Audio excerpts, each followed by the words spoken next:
हमारी दुनिया बहुत बड़ी है, जहां तरह तरह के अजीबोगरीब रहस्य भरे पड़े हैं। कुछ रहस्य को तो सुलझा लिया गया, लेकिन सैकड़ों रहस्य आज भी अनसुलझे हैं, जिन्हें सुलझाने की बहुत कोशिशें की गई, लेकिन आज तक कोई समाधान नहीं निकल पाया। ऐसे ही कुछ अनसुलझे रहस्य आज हम आपको बताने जा रहे हैं, जिनके बारे में ज्यादातर लोग नहीं जानते। हेलो नमस्कार दोस्तों, हम आपको ऐसे ही एक प्रधानमंत्री के बारे में बताने जा रहे हैं, जो रहस्यमय तरीके से गायब हो गया था।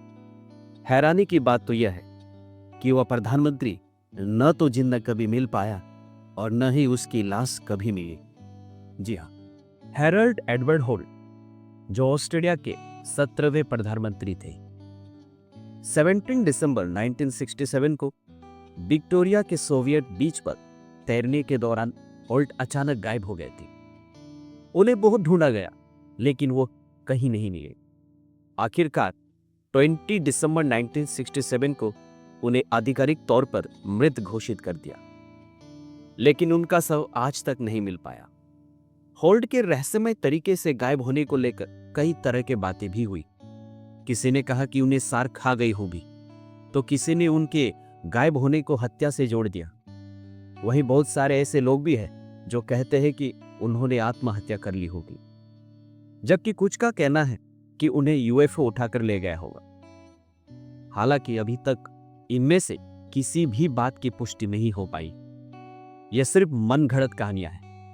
यह अभी भी रहस्य ही बना हुआ है कि आखिरकार होल्ट कहां गायब हो गए। 1876 में बाथ कंट्री के रंकिन में अचानक मीट की बारिश होने लगी थी। जी हाँ, सुनने में भले ही आपको अजीब लग रहा होगा, लेकिन यह सच है। दरअसल आसमान से अचानक मीट के टुकड़े गिरने लगे थे। घटना को देखने के बाद हर कोई हैरान था, लेकिन किसी को समझ में नहीं आ रहा था कि ऐसे कैसे हो सकता। वही नेवार्क साइंटिफिक एसोसिएशन ने जब इन टुकड़ों की जांच की तो उनका कहना था कि यह टुकड़े घोड़े या किसी नवजात के हो सकते। लेकिन यह बारिश कैसे हुई, क्यों हुई, इसकी गुत्थी आज तक सुलझ नहीं पाई। क्या आपने कभी ऐसा सुना है कि कोई इंसान उड़ते हवाई जहाज में बैठा हो और आसमान से ही गायब हो गया हो? अगर नहीं सुना हो तो आज हम आपको बता रहे हैं। यह कोई कहानी नहीं, बल्कि हकीकत है। आज से 48 साल पहले ऐसा अमेरिका में हो चुका है, और वो रहस्यमय इंसान आज तक गायब ही है। बात 1971 की है। सूट बूट पहना एक शख्स अपने हाथ में काले रंग का बैग लिए अमेरिकी एयरपोर्ट पर पहुंचा। वहां उसने काउंटर पर जाकर सिएटल जाने वाली फ्लाइट का टिकट लिया। वहां उसने अपना नाम डैन कूपर बताया, जो असल में उसका नाम था ही नहीं। उसे आज भी डीवी कूपर के नाम से जाना जाता है। हालांकि टिकट लेकर वह रहस्यमय शख्स सीधे अपनी फ्लाइट की ओर बढ़ा। उसके विमान का नाम बोइंग 727 था। उसे हवाई जहाज के सबसे पीछे वाली सीट मिली थी। वह सीधे जाकर अपनी सीट पर बैठ गया। बाकी यात्रियों की तरह उसने अपना बैग ऊपर न रखकर अपने पास ही रखा। विमान जैसे ही एयरपोर्ट से उड़ा, डीवी कूपर ने अपना काम शुरू कर दिया। कूपर ने फ्लाइट अटेंडेंट को एक कागज का टुकड़ा दिया। कहा जाता है कि तब अटेंडेंट को लगा कि वह कोई बिजनेसमैन है और उसे अपना नंबर दे रहा। हालांकि अटेंडेंट ने उस कागज को ले लिया, लेकिन उसे पढ़ते ही वह सन्न रह गई। दरअसल उस कागज के टुकड़े पर लिखा था, मेरे पास बम है। कूपर ने फ्लाइट अटेंडेंट को अपना बैग खोलकर भी दिखाया, जिसमें सचमुच में एक बम था। उसके बाद कूपर ने उसे अपनी सारी शर्तें बताई और कहा कि विमान को नजदीकी एयरपोर्ट पर लैंड कराया जाए और उसमें फिर से ईंधन भरा जाए। इसके साथ ही उसने $2 लाख, आज के हिसाब से करीब 1,36,00,000 रुपए और 4 पैराशूट की मांग की। कूपर की मांग सुनकर फ्लाइट अटेंडेंट को सीधे पायलट के पास पहुंचे और उसे सारी बात बताई। इसके बाद पायलट ने तुरंत विमान हाईजैक और कूपर की मांगों के बारे में सिएटल के एयर ट्रैफिक कंट्रोल रूम को सूचना दी। फिर क्या, हर तरफ अफरा तफरी मच गई। पुलिस से लेकर एफबीआई तक को इसकी इंफॉर्मेशन दी गई। हालांकि यात्रियों की जान खतरे में थी। इसलिए अमेरिकी सरकार ने उसकी मांगे मान ली और $2 लाख से भरे बैग उसके पास विमान में पहुंचा दिए गए। लेकिन उससे पहले FBI ने उन नोटों के नंबर नोट कर ली ताकि हाईजैक को पकड़ा जा सके।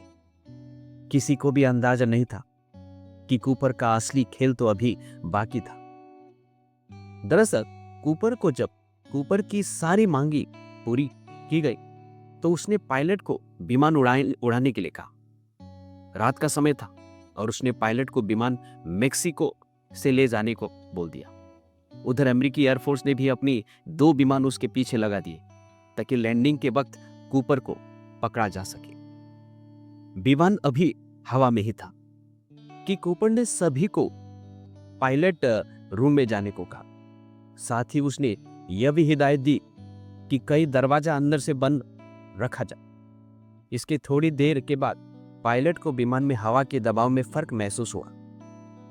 जब को पायलट ने बाहर देखा तो विमान का दरवाजा खुला था। उसने तुरंत जाकर दरवाजा बंद कर दिया और कूपर को पूरे विमान के अंदर ढूंढा, लेकिन उसका कुछ पता नहीं चला।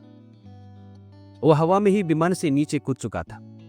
विमान जब एयरपोर्ट पर पहुंचा तो उसे चारों तरफ से घेर लिया। सबको लगा कि अब तो कूपर पकड़ा जाएगा, लेकिन वह तो पहले ही भाग चुका था। हर कोई यह जानकर हैरान थे कि आखिर कूपर ने ऐसा कब किया।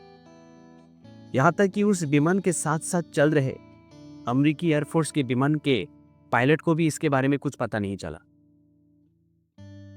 कूपर को हर तरफ ढूंढा गया, लेकिन उसका आज तक पता नहीं चल पाया। तस्वीर के नाम पर भी उसके बस एक स्केच ही, उसकी असली तस्वीर भी किसी के पास नहीं, और न ही किसी को यह पता है कि वो आखिर कौन था, कहां से आया था और उसने ऐसा क्यों किया था। रहस्यमय सैटेलाइट्स। 1954 में अमेरिका के यूनाइटेड स्टेट एयरफोर्स के द्वारा आसमान में 2 सैटेलाइट्स देखे गए थे जो पृथ्वी का चक्कर लगा रहे थे। लेकिन चौंकाने वाली बात यह थी कि इस समय इंसान के पास सैटेलाइट्स बनाने वाली टेक्नोलॉजी नहीं थी, इसलिए उस समय सैटेलाइट्स का आविष्कार भी नहीं हुआ था। यूनाइटेड स्टेट एयरफोर्स ने इन सैटेलाइट्स की तस्वीरें भी जारी की थी और इन्हें ब्लैक नाइट सैटेलाइट्स का नाम दिया गया था। कुछ लोगों ने इसे एलियन का UFO बताया तो कुछ का मानना था इसे एलियन द्वारा बनाया गया सैटेलाइट्स और 13,000 सालों से पृथ्वी का चक्कर लगा रहा। लेकिन यह असल में क्या था, इसका पता अभी तक नहीं चल पाया है। हिरोशिमा की परछाई, जिसे हिरोशिमा स्टेप्स शैडो के नाम से भी जाना जाता है। 1945 में हिरोशिमा पर परमाणु बमबारी के बाद ली गई एक फोटो है। इस फोटो में एक आदमी की परछाई बनी हुई है जिसे परमाणु बम के विस्फोट ने मिटा दिया था, लेकिन उसकी परछाई दीवार पर बनी हुई है। इस व्यक्ति की पहचान कभी नहीं हो पाई, लेकिन यह परछाई हिरोशिमा की त्रासदी के बारे में एक महत्वपूर्ण और दुखद प्रतीक बन गई है। कुछ समय बाद एक फोटोग्राफर ने एक दीवार पर एक व्यक्ति की परछाई देखी जो बमबारी के दौरान वहां मौजूद था। इस व्यक्ति को परमाणु बम के विस्फोट ने पूरी तरह से मिटा दिया था, लेकिन उसकी परछाई दीवार पर आखिर कैसे बनी, ये एक रहस्यमय घटना है। बुलेट की पूजा। जी हाँ, राजस्थान के पाली जिले में एक गांव है, यहां बुलेट की पूजा होती है। इसके पीछे एक कहानी है। ओम सिंह राठौड़ नाम का एक शख्स अपनी बुलेट मोटरसाइकिल पर अपने ससुराल जा रहा था। तभी पेड़ से टकराने पर उसका एक्सीडेंट हो गया और उसकी मौत हो गई। एक्सीडेंट के बाद पुलिस बुलेट उठाकर अपने साथ ले गई, लेकिन बुलेट अपने आप उसी जगह पर आ गई जहां उसका एक्सीडेंट हुआ था। ऐसा कई बार हुआ। आखिरकार लोग इसे चमत्कार मानने लगे और बुलेट की पूजा करने लगे। भारत के असम राज्य में स्थित एक ऐसा गांव जो पूरे साल भर शांत रहता है, लेकिन 1-2 माह पूरे विश्व भर में सुर्खियों का केंद्र बन जाता है, जहां होने वाली अजीबोगरीब रहस्यमय घटना लोगों का ध्यान रातों रात केंद्रित कर लेते हैं। दक्षिणी असम क्षेत्र में दीमा हासाओ जिले के पहाड़ियों पर स्थित जतिंगा वैली प्राकृतिक सुंदरता से सरोवर बेहद खूबसूरत गांव, जो यहाँ के रहस्यमय घटना के कारण लोगों की नजर में रहता है। जतिंगा वैली, जहां पक्षी आत्महत्या करते हैं। जतिंगा वैली में पक्षियों के होने वाले आत्महत्या के पीछे का क्या कारण है, इसके बारे में किसी को कोई खबर नहीं है। इस जगह को जतिंगा के नाम से भी जाना जाता है। उम्मीद करता हूं कि आज का वीडियो आपको पसंद आया हो। अगर वीडियो अच्छी लगी तो प्लीज मेरे इस चैनल को लाइक, शेयर एंड सब्सक्राइब जरूर करें, और बहुत ज्यादा पसंद आया तो कमेंट करें।